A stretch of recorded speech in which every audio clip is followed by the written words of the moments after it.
Hi hello నమస్తే welcome back to iDream media. ఈరోజు మనతో ఉన్నారు ఎంటర్ప్రినర్ లైఫ్ కోచ్ అయిన డాక్టర్ పవన్ గారు. సార్తో మాట్లాడతాం. Hi sir. హాయ్ అండి. సార్, జనరల్గా మనుషుల్లో ఎక్స్ట్రీమ్ బిహేవియర్స్ ఉంటూ ఉంటాయి. ఒక మనిషి ఒక అవతల పర్సన్ కొట్టడం లెవెల్ 1 అనుకుంటే, అవతల వాళ్ళని చంపేయడం ఎక్స్ట్రీమ్ లెవెల్. అలాగా యాజ్ ఎ లైఫ్ కోచ్ కానీ యాజ్ ఏ ఇప్పుడు మీరు ఒక సైకియాట్రిస్ట్గా మీరు చూసిన ఎక్స్ట్రీమ్ మెంటల్ బిహేవియర్స్ ఏమేమి ఉన్నాయి? ఓకే, యాక్చువల్ రెగ్యులర్గా నేను చూసే కేసెస్ చూస్తున్నాను యాజ్ ఎ లైఫ్ కోచ్. యాక్చువల్గా నాది డిగ్రీ వచ్చేసి ఆర్థోపెడిక్ ఫిజియోథెరపిస్ట్. నాది బ్యాచిలర్స్ డిగ్రీ అపోలో చేశాను మన జూబ్లీ హిల్స్. పీజీ వచ్చేసి నాది గుంటూరులో అయిందనమాట. సో కేసెస్ చూస్తున్నప్పుడు నేను కొన్ని పెయిన్స్ అనేటివి తగ్గట్లేదు అనమాట. ఎందుకు తగ్గట్లేదు? పర్సంటేజ్ తక్కువ ఉందన్నమాట. ఎప్పుడైతే 40% ఉంది రేషియో, నా సక్సెస్ రేషియో. బట్ ఎప్పుడైతే ఆ పేషెంట్ రూట్ కాజ్ ఎందుకు వచ్చారు ఈ పెయిన్కి నన్ను చెక్ చేస్తే, వాళ్ళకి సీవియర్ అయిన డిప్రెషన్ అవ్వచ్చు, యాంగ్జైటీ అవ్వచ్చు, వేరే సైకోటిక్ బిహేవియర్ అవ్వచ్చు, ఇట్లాంటి కేసెస్ ఉన్నాయని, రూట్ కాజ్ ఉన్నాయని నాకు తెలిసిందనమాట. సో నేను అప్పుడు కేసెస్ అడగడం స్టార్ట్ చేశాను. ఇప్పుడు నాకు ఒక డిప్రెషన్ పేషెంట్ వచ్చింది అనుకోండి, నేను ఈజీగా గెస్ట్ చేసేది ఏంటంటే బ్యాక్ పెయిన్, నెక్ పెయిన్ ఏదో వచ్చింటారు. బట్ వాళ్ళు డిప్రెషన్ ఉన్నారు నాకు ఎట్లా తెలుస్తుంది అంటే, ఎన్ని రోజులు నొప్పి ఉంది అని అడుగుతాను. వాళ్ళు ఒక 5 days 6 days అని చెప్తే నేను ఏం అడగను డిప్రెషన్ గురించి, వాళ్ళ గురించి కూడా అడగాను. బట్ వాళ్ళు ఎప్పుడైతే 1 year 2 years అని చెప్తారో, నేను అడగడం రూట్ కాజ్ అడగడం స్టార్ట్ చేస్తాను అనమాట. మనకి డిప్రెషన్ వాళ్ళు ఏం చేస్తారు, లోపల బాధ ఉన్నప్పటికీ బయటకు హ్యాపీగా బాగా కనిపిస్తారు. సో మనం చిన్న చిన్న సిమ్టమ్స్ వాళ్ళు ఎవరు చెప్పాలనుకోరు అనమాట. బట్ మేము అడిగినప్పుడు అయితే మాకు అన్ని నిజాలు చెప్తారనమాట పేషెంట్లు. ఏది దాచిపెట్టుకుంటే వాళ్ళకే. బట్ ఒకవేళ దాచిపెట్టుకున్నా తెప్పించేగల సత్తా నీకు ఉండాలి. సో నేను పేషెంట్కి ఇప్పటివరకు ఇన్ ఇయర్స్ ఆఫ్ జర్నీలో ఆల్మోస్ట్ 20,000 పేషెంట్స్ చూసింటాను అనమాట. లెక్కలేనని పేషెంట్స్ చూసింటాను. అందుకే నాకు ఈజీ అనమాట పేషెంట్ని ఈజీగా కంఫర్ట్ చేసి మాట్లాడించడానికి. ఒక డిప్రెషన్ ఇప్పుడు నాకు రెగ్యులర్గా ఒక కేసు ఉందన్నమాట. ఒక అబ్బాయి లవ్ ఫెయిల్యూర్ అయ్యి నార్మల్గా వచ్చాడు. లవ్ ఫెయిల్యూర్ కాదు, నేను నార్మల్ చెప్తున్నా. షోల్డర్ పెయిన్ అని వచ్చాడు నా దగ్గరికి. షోల్డర్ పెయిన్ అని వస్తే నేను జస్ట్ అడిగాను అనమాట ఆ అబ్బాయిని, ఎన్ని రోజుల నుంచి ఉందని. 1 year అన్నాడు. ఓకే, ఇది రూట్ కాజ్ బ్యాచ్ అనుకుని వెంటనే అడిగాను అనమాట, ఏమైంది ఇంతగానం ఇట్లా రాదు అని చెప్తే, బాగా ఒక 1/2 hour కానీ 30 minutes కౌన్సిలింగ్ తర్వాత ఆయన నాకు చెప్పింది ఏంటంటే, నాకు లవ్ ఫెయిల్యూర్ అయింది సార్, అది వదిలేసింది. ఇది పెయిన్ రావడానికి లవ్ ఫెయిల్యూర్ కాదు, కానీ ఆయన పొలం పని చేస్తాడు, కుడి చేతితో పని చేస్తూనే ఉంటాడు. బట్ అది అగ్రివేట్ అవ్వడానికి అదొక రీజన్ అనమాట. మెంటల్ ట్రామా అనేది. ఇప్పుడు నిన్ననే ఒక ఇంటర్వ్యూలో కానీ మొన్న కూడా చెప్పాను అనమాట. పుష్ప సినిమాలో అల్లు అర్జున్ ఇట్లా పెట్టుకుంటాడు. ఎందుకు పెట్టుకుంటాడు? వాళ్ళ మావయ్య కానీ అన్నయ్య అజయ్ ఘోష్ ఇట్లా తీసుకొని నువ్వు ఎవరు కుంచుకొని పుట్టావరా అని చెప్పి ఇంటికి ఇట్లా బయట పడేస్తాడు. ఆ రోజు పడేసిన రోజే అబ్బాయి చేయి ఎత్తేస్తాడు ఆ మూవీలో. అప్పటి నుంచి ఆ ట్రామా చూడండి ఎన్ని రోజుల వరకు. నేను ఇంకా ఎండింగ్ ఇట్లా ఇస్తాడేమో అనుకున్నా, వాళ్ళ కలిసిన తర్వాత హ్యాండ్ కింద దిగిపోతుందేమో, అంటే ఆ ట్రామా రిలీఫ్ అయిపోతుంది. రియల్ లైఫ్ లో అలా ఉంటే అలా జరుగుతుంది, నిజంగానే జరుగుతుంది. ట్రామాని రిలీఫ్ చేసుకుంటే ఆ రోజే ఆ క్షణాన్ని అయిపోతుంది. ఇప్పుడు ఈ షోల్డర్ కేసు అబ్బాయి 1 year బ్యాక్ లవ్ ఫెయిల్యూర్ అయిందన్న 2 daysలో రిలీఫ్ చేసుకుంటా. ఎంత ఏడ్చాడంటే ఆ అబ్బాయి, నేను ఎవడెవడికి చెప్పుకోలేదు సార్, ఇప్పుడు సొంత ఇంట్లో మీకు చెప్పుకున్నా, ఎందుకంటే నాకు చెప్పాలనిపించింది. ఎందుకంటే మీరు వచ్చిన 2-3 minutesకి నాకు స్టోరీ ఉంది, రూట్ కాజ్ ఉందని వెంటనే అడిగేసరికి ఎవరు అడగలేదు సార్, నాకు నమ్మకం లేదు. కానీ మీరు అడిగేసరికి నార్మల్ రెగ్యులర్గా మెడికేషన్స్, పెయిన్ కిల్లర్ ఏదో ఒకటి పెట్టేసి పంపిస్తారు అనుకున్నాం. బట్ మీరు అడిగే అప్రోచ్ చూసి 2 daysలో తగ్గిపోయింది. వెంటనే వాళ్ళ తమ్ముడు కూడా నాకేసే అనమాట. అది ఇంకా సూసైడల్ కేసు. బ్యాక్ పెయిన్ కోసం వచ్చి ఇంటిపై నుంచి దూకుతా అన్నాడు, చనిపోతా అన్నాడు. వాళ్ళ తమ్ముడు తగ్గడం వల్ల అన్నయ్యని తీసుకొని వచ్చాడు, అన్నయ్య కూడా పెయిన్ ఉందని. చూడండి, ఒక ట్రామా దీనివల్ల కూడా ఇట్లా అయిపోతుంది.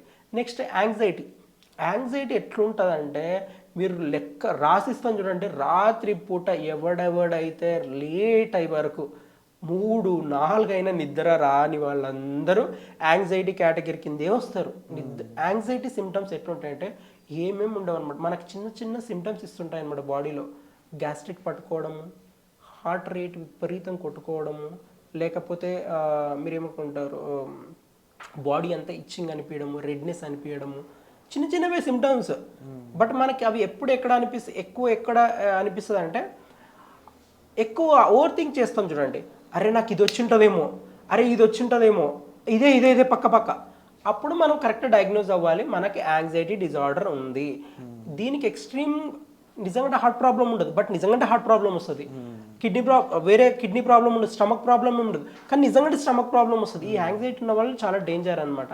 నెక్స్ట్ విషయానికి వచ్చేసి డిప్రెషన్, యాంగ్జైటీ ఎలా ఉందో లాస్ట్ ఈ సీజోఫెనియా కేసు గురించి మీకు ఒక డీటెయిల్ చెప్పేస్తాను అనమాట. వాళ్ళు రియాలిటీకి అసలు బతకరు, వాళ్ళు ఘోరమైన ఇంకా కరెక్ట్ చెప్పాలంటే రోడ్డు పైన పిచ్చోళ్ళు తిరుగుతుంటారు చూడండి, ఎక్స్ట్రీమ్ కేసు అది. ఇంకా కొంతమంది చెప్పిన దానికి వీళ్ళు చెప్పిన దానికి పొంతన ఉండదు, అలాంటి వాళ్ళు ఈ సీజోఫెనియా కండిషన్లోకి వస్తారు. నెక్స్ట్ వచ్చేసి ఫుడ్ ఈటింగ్ డిజార్డర్. అంటే ఇది చూడండి, కుంభకర్ణుని ఎగ్జాంపుల్, క్లీన్ లిప్పింగ్ సిండ్రోమ్ అనే ఒకటి ఉంటుంది అనమాట. అంటే విచిత్రంగా తింటారు, విచిత్రంగా స్లీప్ చేస్తారు, విచిత్రంగా సెక్స్ చేస్తారు. ఈ 3 ఉంటాయి అనమాట, ఏం పని చేయరు, ఈ 3 మాత్రమే వాళ్ళ పనికి. ఆ సిండ్రోమ్ ఇది అనమాట. నెక్స్ట్ వచ్చేసి అనిరోక్సియా నర్వోజా. ఇది ఏంటంటే ఫుడ్ తక్కువ తింటారు, most of the time heroines suffer అవుతుంటారు అనమాట. హీరోయిన్స్ నాకు ఇలియానా నడుము కావాలి, స్లిమ్ నడుము కావాలి, సో ఇలా అనుకునే వాళ్ళు తక్కువ ఫుడ్ తింటారు. విచిత్రమైన ఎక్సర్సైజ్, మీరు కరెక్ట్ చెప్పాలంటే వారంలో ఒక్కసారి తింటారనుకోండి, మిగతా రోజులంతా ఎక్సర్సైజ్ లైట్గా ఏదో తీసుకుంటారు కానీ తీసుకోరనమాట. వాళ్ళకి మైండ్ నిండా అదే ఉండడం వల్ల వాళ్ళు ఎక్స్ట్రీమ్ సైడ్ ఎఫెక్ట్స్ చూస్తారనమాట తర్వాత.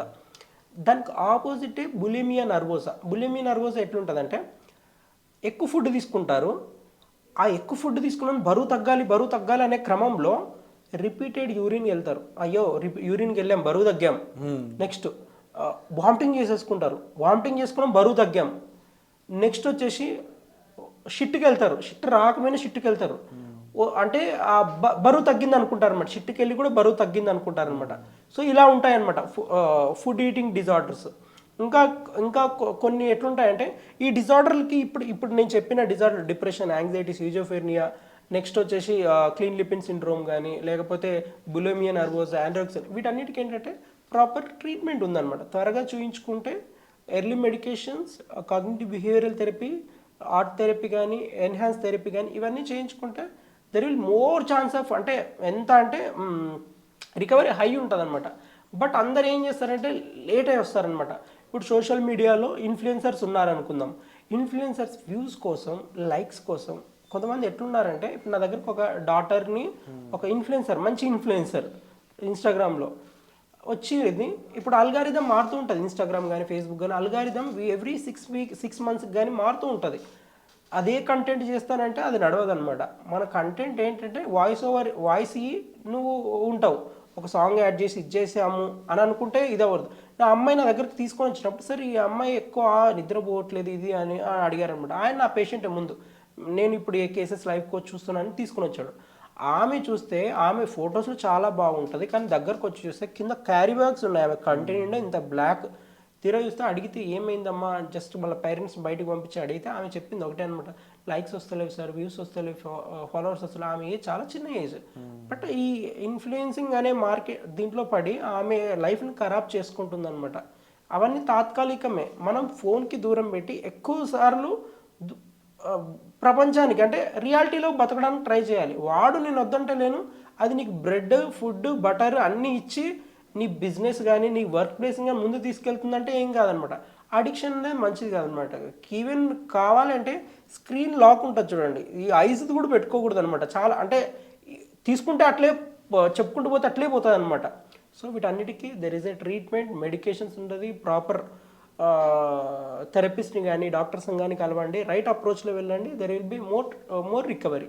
Wonderful sir. అంటే ముఖ్యంగా ఇలాంటి విషయాలపై ఇప్పటివరకు ఎవరు కూడా సరిగ్గా స్పందించలేదు, సరైన ఇన్ఫర్మేషన్ ఇవ్వలేదు. అండ్ వీఆర్ గ్రేట్ఫుల్ మీరు అలాంటి ఇన్ఫర్మేషన్ మాకు ఇచ్చినందుకు. అండ్ తప్పకుండా ఇలాంటి విషయాలు ఎవరైనా ఇబ్బంది పడుతున్నట్లయితే తప్పకుండా మీరు డాక్టర్ గారిని సంప్రదించండి. అండ్ దీనికి సంబంధించి మీరేం ఫీల్ అవుతున్నారు, మీకు ఈ విషయాలపై ఇంకా ఇలాంటి ఎపిసోడ్స్ కావాలి, తప్పకుండా కామెంట్ సెక్షన్లో మెన్షన్ చేయండి. వాటిపై కూడా ఒక క్లియర్ ఎపిసోడ్స్ అనేవి మీ ముందు తీసుకురావడం జరుగుతుంది. Thank you so much. Thank you.